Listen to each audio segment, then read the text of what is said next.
Bonjour à toutes et à tous, très heureux de vous retrouver en ce lundi matin, jour de lendemain de victoire. Et ça fait plaisir après avoir vécu un moment et une période compliquée en termes de résultats. L'Olympique de Marseille est de retour avec les 3 points contre Toulouse dans un vélodrome surchauffé, j'allais dire, avec une belle petite ambiance hier. On a allé chercher cette victoire, donc ça fait plaisir. On est très heureux. Je vous vois content ce matin. Ça fait vraiment plaisir de vous voir heureux dans le chat, parce que c'est vrai que ces dernières semaines étaient compliquées. On savait pas trop comment on allait sortir un petit peu de cette petite crise. Et ben ça fait du bien. Xenora sur YouTube qui nous dit content d'avoir récupéré la 2e place avec un point d'interrogation. Ben évidemment, on est obligé d'être heureux, même si le chemin sera encore long, sera sûrement encore semé d'embûches. Mais en tout cas, ça fait plaisir, comme tu le dis, Saona 13. D'ailleurs, on vise le titre, Loïc Lucho. Bah non, c'est fini, c'est trop tard. Mais ça va très bien. Merci de vous soucier de moi. On est content d'être là ce matin pour débriefer cette victoire. Tiens, Polichette qui commence avec une question sur Twitch. Vous croyez que Enrico vaut toujours 30 millions d'euros? C'est vrai que le match d'Enrique hier, je ne suis pas sûr que ce soit positif pour tirer beaucoup d'argent. J'espère que les recruteurs de l'Inter ou du Bayern ne regardaient pas ce match-là, parce que c'était pas forcément fameux, surtout dans l'attitude. En tout cas, j'ai pas trop aimé son match. Tiens, il y a le petit son sur mon ordi, on va le couper pour pas être dérangé. Voilà, donc c'est vrai qu'on peut se faire un petit point classement ce matin. Je sais pas si Loïc peut nous afficher le classement, s'il l'a préparé en avance. Notre ami Loïc Lachaud, visiblement, il ne l'a pas, ou il ne suit pas l'émission. Il est où? Voilà, il est là. Il était un peu en retard. Il a du mal à se réveiller ce matin. Il a fait la bringue après la victoire de l'OM, notre ami Loïc. Mais voilà le classement avec l'OM qui a 2 points d'avance sur l'AS Monaco, qui récupère 2 points d'avance et qui affrontera Monaco le week-end prochain. Donc ce match vaudra cher. Strasbourg qui se replace bien avec 49 points, tout comme Lyon, 48 à la 5e place. Donc on voit c'est serré jusqu'à la 7e place. Même on peut inclure Brest qui a encore un coup à jouer. Même Lens qui a encore un coup à jouer dans la course à l'Europe. Alors Lens est quand même à 10 points de nous, là ça va être compliqué. Mais dans la course à l'Europe, si on va un peu plus loin dans la réflexion, Lens peut encore accrocher largement la 5e place. Donc c'est vrai que là c'est vraiment très serré. Ça va se jouer à rien. Et hier on a eu chaud. Exactement. Tiens, on a parlé de Luis Enrique. Il y a Jürgen Vogt qui dit j'en peux plus de Geoffrey Kondogbia. Ça fera l'objet un petit peu du décryptage. De toute façon, on va rester focus et focalisé sur cette rencontre-là, sur le débrief de cette rencontre contre Toulouse. Mais voilà, le décryptage se fera sur un petit peu l'animation défensive et l'aspect défensif qui nous a inquiétés ou pas. Peut-être que certains n'auront pas le même avis que moi, mais voilà, on fera tout ça là-dessus. Mais c'est vrai que Geoffrey Kondogbia a été inquiétant hier. Je comprends pas son placement avec Greenwood. On a l'impression qu'il se marche sur les pieds. Alors je sais pas de qui tu parles. Peut-être avec Luis Enrique. Je sais pas. Il y a un message sur YouTube. Mais en tout cas voilà, non, le match de Greenwood est plutôt bon. Je le disais à la mi-temps. Moi je trouvais que le danger pouvait vraiment venir de ses pieds ce soir-là. Je trouvais que dans les attitudes c'était plutôt intéressant, et puis il marque un but absolument fantastique. Donc voilà, il aurait pu même avoir une passe décisive pour Luis Enrique s'il avait été un peu plus juste, Luis Enrique devant la cage à la fin. Donc non, je trouve que son match a été plutôt bon. C'est pas un top match de Greenwood. Je pense qu'il peut faire beaucoup mieux, mais bon, en tout cas il nous enlève une belle épine du pied, parce que ça aurait pu s'embourber dans un match nul sans cette frappe-là. Donc je trouve que son match est plutôt bon par rapport à ce qu'il avait montré. Ouais, je suis d'accord avec Steph Wem qui dit bon match de Greenwood, il s'est bougé plus que d'habitude. de belles passes, des prises de risque. Voilà, c'est ce qu'on lui demande. Après, il peut avoir du déchet. Un joueur offensif, moi, ça me dérange pas. S'il tente et qu'il a un peu de déchet, c'est pas très dérangeant dans les 30 derniers mètres.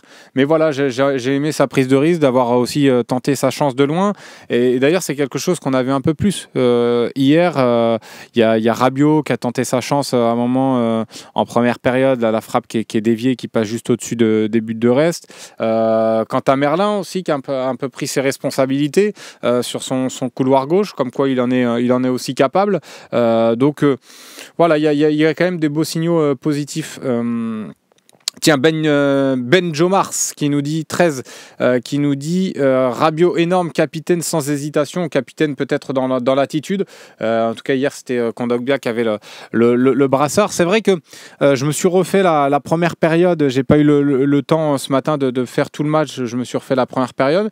C'est vrai que j'étais assez critique sur Rabiot à la mi-temps hier. Mais vous voyez, d'avoir regardé le match là, un peu à tête reposée, finalement, il ne fait pas une si mauvaise première période que ce que je le disais.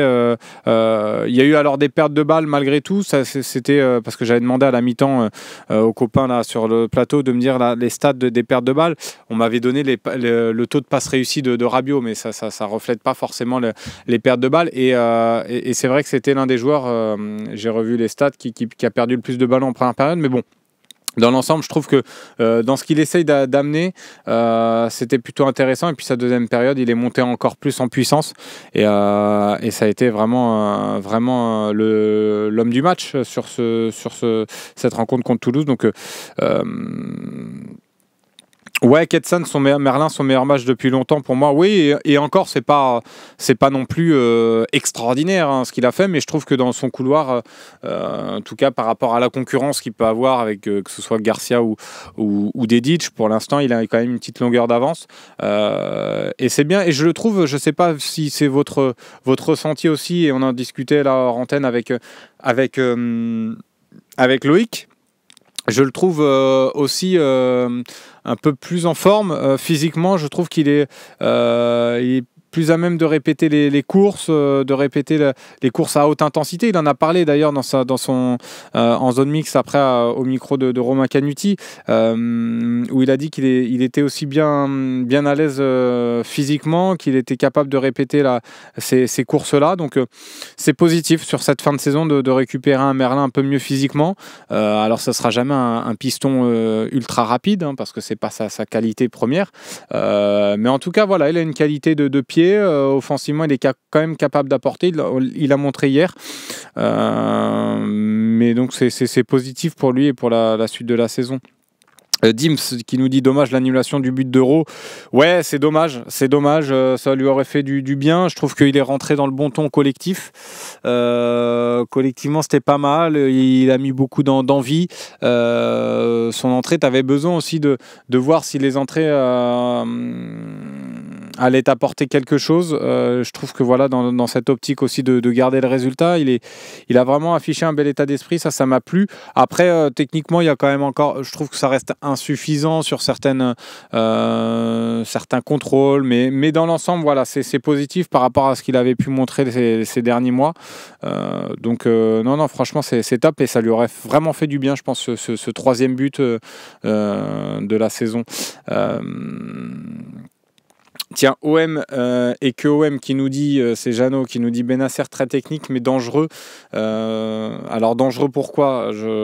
Peut-être pour cette perte de balles. Moi, je trouve que voilà, j'ai vu les notes un petit peu des médias, des différents médias. Je trouve que certaines notes sont un peu sévères. Moi, je suis vraiment aligné pour le coup avec les notes qui ont été données hier sur le Phocéen avec le 5. Je trouve que c'est un match dans l'ensemble moyen. Sa première période est un peu compliquée. Et puis après, je trouve que malgré tout, Benasser. Après, c'est toujours pareil. Ça dépend où tu places le curseur, ce que tu attends de lui. Aussi, ta connaissance un peu du foot, parce que un joueur comme ça, je vais pas attendre qu'il te dribble toute la défense, qu'il aille marquer des buts. Moi, où je vais l'attendre, c'est dans sa capacité à récupérer les ballons, à exercer aussi ce pressing-là, comme le fait aussi Rongier, à étouffer aussi les milieux adverses, et à avoir cette qualité technique après dans les ressorties de balles. Et c'est là où il a pêché hier, donc son match est plutôt moyen, mais après je trouve quand même qu'il récupère beaucoup de ballons. Là, la doublette avec Rongier a dans l'ensemble plutôt bien fonctionné, même s'il y a encore des choses à améliorer, parce que je trouve qu'en première période notamment, le milieu s'est fait transpercer un peu trop facilement, mais ça c'est plus des réglages de positionnement et de complémentarité que vraiment le niveau du joueur, mais non, dans l'ensemble, moi je trouve que c'est pas... Voilà, j'ai trouvé certains médias le mettre en flop, Bennacer, je trouvais ça exagéré, honnêtement. Tiens, Geno qui nous dit, qui nous fait une remarque, je trouve que l'on presse de moins en moins bien. Je trouve qu'on a pressé moins haut aussi. Ça, il faut le noter. Je trouve qu'on a pressé un peu moins haut sur la rencontre d'hier. Alors, est-ce que c'était une consigne ou pas? Quand tu vois surtout que quand tu joues haut, on s'expose aussi aux transitions adverses et à la prise de profondeur des attaquants adverses, et c'est là où on est mis en difficulté parce qu'on a des défenseurs extrêmement lents qui ont une gestion de la profondeur assez catastrophique, et on l'a vu, on a été mis en difficulté très, très facilement, donc c'est peut-être aussi une consigne d'aller moins chercher haut. Après, tu peux presser sans être hyper haut, hein. Faire un pressing, ça ne veut pas forcément dire jouer dans la surface de réparation adverse. Tu peux faire un pressing au milieu de terrain, être agressif au milieu de terrain.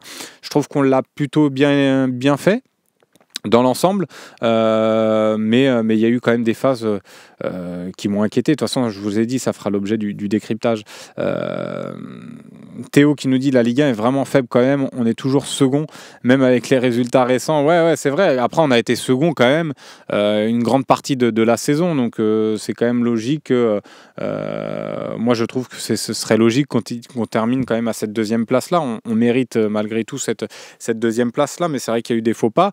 Et là, pour une fois, on a su profiter des faux pas adverses et des concurrents, que ce soit Nice ou Monaco, qu'on lâché des points. Mais voilà, mais ça va être dur jusqu'au bout. Ça, il faut être préparé à ça. Tu ne trouves pas qu'il y a un problème tactiquement? Les joueurs sont trop loin au pressing. Je sais pas, ça dépend sur quel type de situation, mais dans l'ensemble, j'ai pas cette remarque-là sur le match d'hier, Lagdar. Dans les attitudes, ouais, c'était bien. Oui, on a eu du cœur hier, nous dit Geno. Ouais, c'est vrai.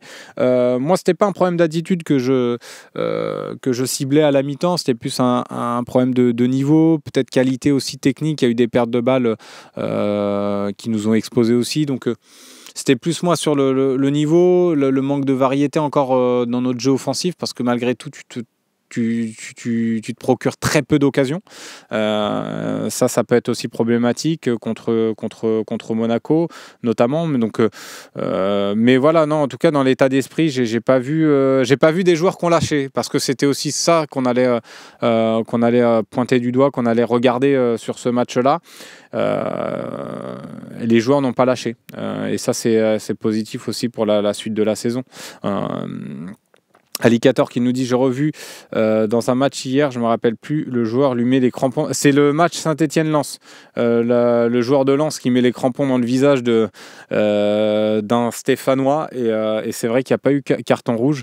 C'est même pas dans l'estomac, hein, c'est dans le visage carrément du Lensois. Et c'est vrai qu'il n'y avait pas eu rouge.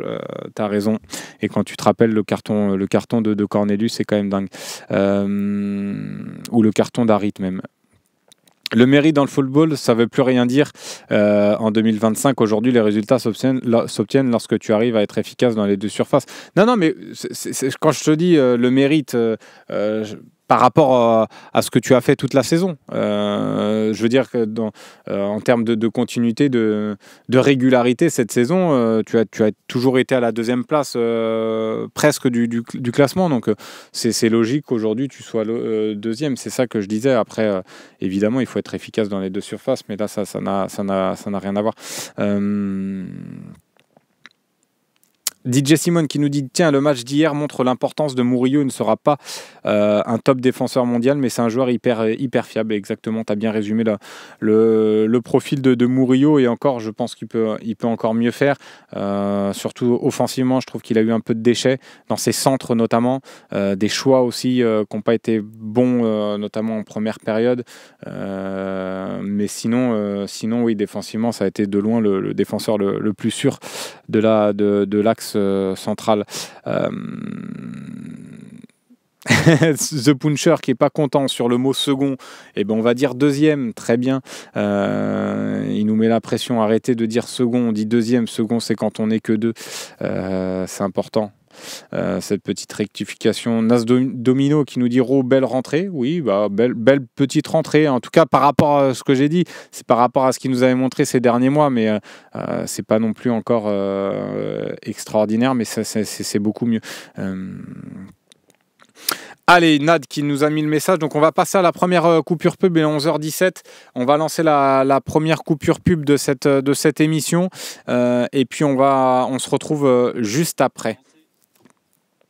J'ai l'oreillette, hein, Loïc, si tu veux me dire dans l'oreillette, à moins que elle est coupée, mais Ouais, je t'entends, parfait. Donc voilà, donc on va faire, je vous l'ai dit, ce décryptage dans quelques instants sur la défense. Et je vais lire le message de Nad qui nous dit « Slim, j'étais au stade hier.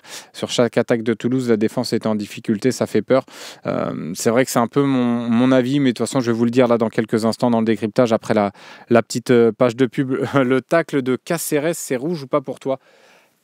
Le tacle de Caceres sur Rongier, je ne l'ai plus en tête, honnêtement. Je ne l'ai plus en tête, l'Agdar. Je ne l'ai plus du tout en tête. Je vous avoue que là, cette action-là, je ne l'ai plus en tête. Désolé, mon Lagdar, je ne pourrais pas te répondre là-dessus. Pas de souci, The Puncher, mais tu as eu raison. Tiens, Dark Nox, pour le match de Monaco, est-ce que tu as des nouvelles de l'infirmerie? Alors, on était en conférence de presse hier, on a posé la question, j'ai posé la question sur Amine Gouiri à Roberto De Zerbi. Je vous avais donné un peu une info dans l'avant-match sur Amine Gouiri.